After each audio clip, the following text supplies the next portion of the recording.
नमस्कार, मैं भावना शर्मा और आप देख रहे हैं वीडीएफ न्यूज़ 28।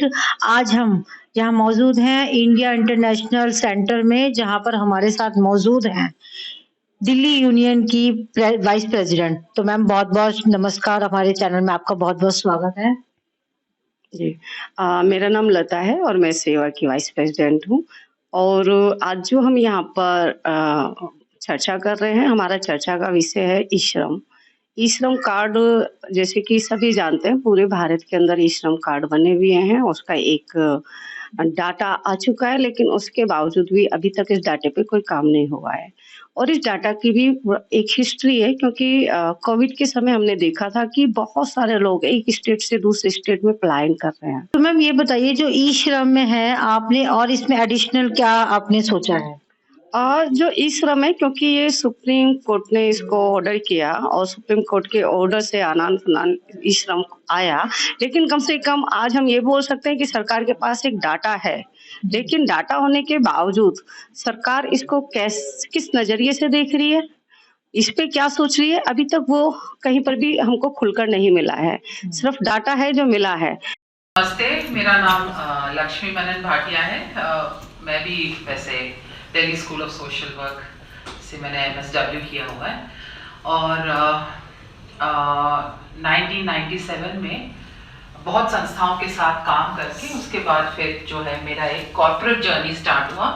जो लोग गवर्नमेंट इंडस्ट्री में हैं उन्होंने गैप, जो ब्रांड गैप है उसका नाम सुना होगा, और मैं उनके साथ 15 साल मैंने अंतर्राष्ट्रीय दर पे काम किया है इन्हीं सप्लाई चेन के मुद्दों को लेके। दुनिया आजकल मतलब परेशान है, ये जो पावर जो स्ट्रक्चर है ये शिफ्ट हो जाएगा, तो फिर पावर को कैसे रखें हम अपने पास? ऐसी पॉलिसीज आप लाएं WTO के थ्रू, वर्ल्ड इकोनॉमिक फोरम के थ्रू, जो अंतर्राष्ट्रीय स्तर पे जो ट्रीटीज होते हैं, समझौते होते हैं देशों, अलग अलग देशों के बीच में, आप ऐसे पॉलिसीज लाइए जिससे लोग जो हैं, जो आम जनता है, जिन देशों में ज्यादा आम जनता है, वो वैसे ही पीड़ित रहे, शोषित रहे। कराया है और लगभग सिर्फ 1% ज्यादा 17 लाख से अधिक पुरुषों ने अपना पंजीकरण कराया है। तो देख सकते हैं, जहाँ बोलते हैं आधी आधी आबादी, तो आधी से थोड़ी कम, मतलब लगभग आपका 49% कार्यबल का ये हमारा आबादी है, जो महिला कार्यबल ने अपना पंजीकरण कराया। जो मैक्सिमम स्टेट के कुछ लोग हैं, मतलब स्टूडेंट लोग जो कहीं अभी जॉब नहीं कर रहे और पढ़ाई कर रहे, वो ई-श्रम पोर्टल के साथ रजिस्टर कर लिए हैं और आगे 2021 में रजिस्टर किए, 2022-23 में उनकी जॉब हो गई। तो उनकी तो जॉब हो गई, दे आर नाउ मतलब अब वो PF और वो सब सारे बेनिफिट्स को सिक्योर कर रहे हैं, लेकिन डाटा उनका अभी भी ई-श्रम के साथ जुड़ा हुआ है। तो और रियलिटी में जो जिनको जुड़ना चाहिए वो कहीं ना कहीं अभी पीछे रह गए हैं। तो हमें ये भी देखना है कि वो डाटा, रियलिटी ऑफ डाटा क्या है। पे अगर हम दिल्ली का डेटा देखें तो 33,47,000 से अधिक लोगों ने अपना पंजीकरण करा लिया है कल तक के डेट में। इसके बाद अगर हम देखें, मुख्य रूप से हम लोग जिस कामगारों के लिए ज्यादा काम कर रहे हैं, जो कामगार हमारे पास सबसे ज्यादा आते हैं, तो निर्माण श्रमिक उसमें से एक है। मैं अपने दर्शकों को बता दूं कि ई-श्रम कार्ड जो बने हुए हैं और डाटा इतने हाई लेवल पे पहुंचा हुआ है, तो वो ई-श्रम कार्ड बनने में कितनी दिक्कत होती है। तो लोग तो सोचते हैं कि आसानी से बन जाता है। तो ये हमारे साथ कुछ महिलाएं हैं। तो नमस्कार, आपका नाम क्या है? रीना। तो आपको क्या दिक्कत हुई पंजीकरण कराने में? जब ई-श्रम आया उस समय पहले तो मतलब किसी को विश्वास नहीं और था कि ये क्यों बनाया जा रहा है और क्या इससे लाभ मिलेगा। लेकिन फिर बाद में हुआ कि नहीं, ये बनवाना जरूर है। वो रहता है ना कि कुछ क्लियर मैसेज तो होता नहीं है कि एक ने बनवाया, 2 ने बनवाया, 10 ने बनवाया, तो चलो मैं भी बनवा लेती हूँ, अगर मिलेगा तो ठीक है, नहीं मिलेगा तो कोई बात नहीं। ये थिंकिंग होती है हमारे कम्युनिटी में, सारे मेंबर्स के बीच में।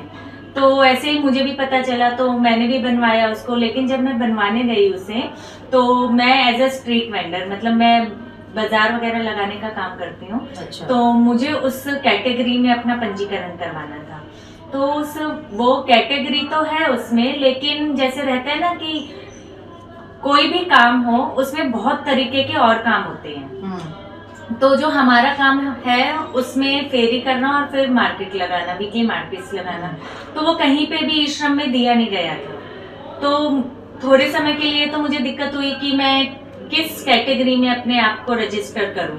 तो मैंने करवाया तो वेंडर में ही, लेकिन वो वेंडर्स और मतलब बाजार लगाना और वो सब कैटेगरीज तरह की थी कि कोई दुकानदार या फिर कोई ऐसी जगह जहाँ पे कोई इंसान बैठ के लगा रहा है, तो हमें फिर वो मतलब उसमें करवाना पड़ा रजिस्ट्रेशन, जबकि हम उसमें आते नहीं है।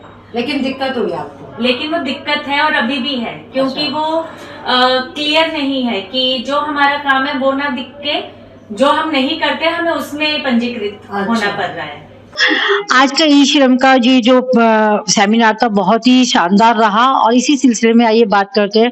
तो मैम नमस्कार। नमस्कार। तो मैम आज ये ई श्रम को लेकर सरकार के आप क्या सोचते हैं और आप सरकार के क्या बताएंगे?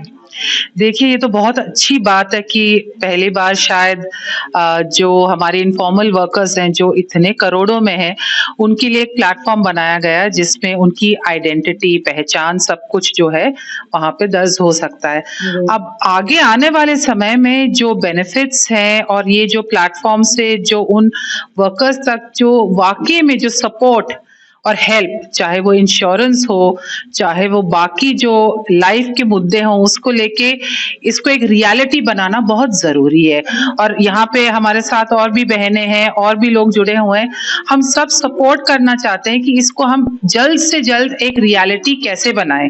को जागरूक करना है और उन्हें बताना है कि ई श्रम कार्ड का क्या बेनिफिट है। ऐसी खबरों के साथ बने रहिए 28 और कैमरामैन रवि के साथ मैं भावना शर्मा।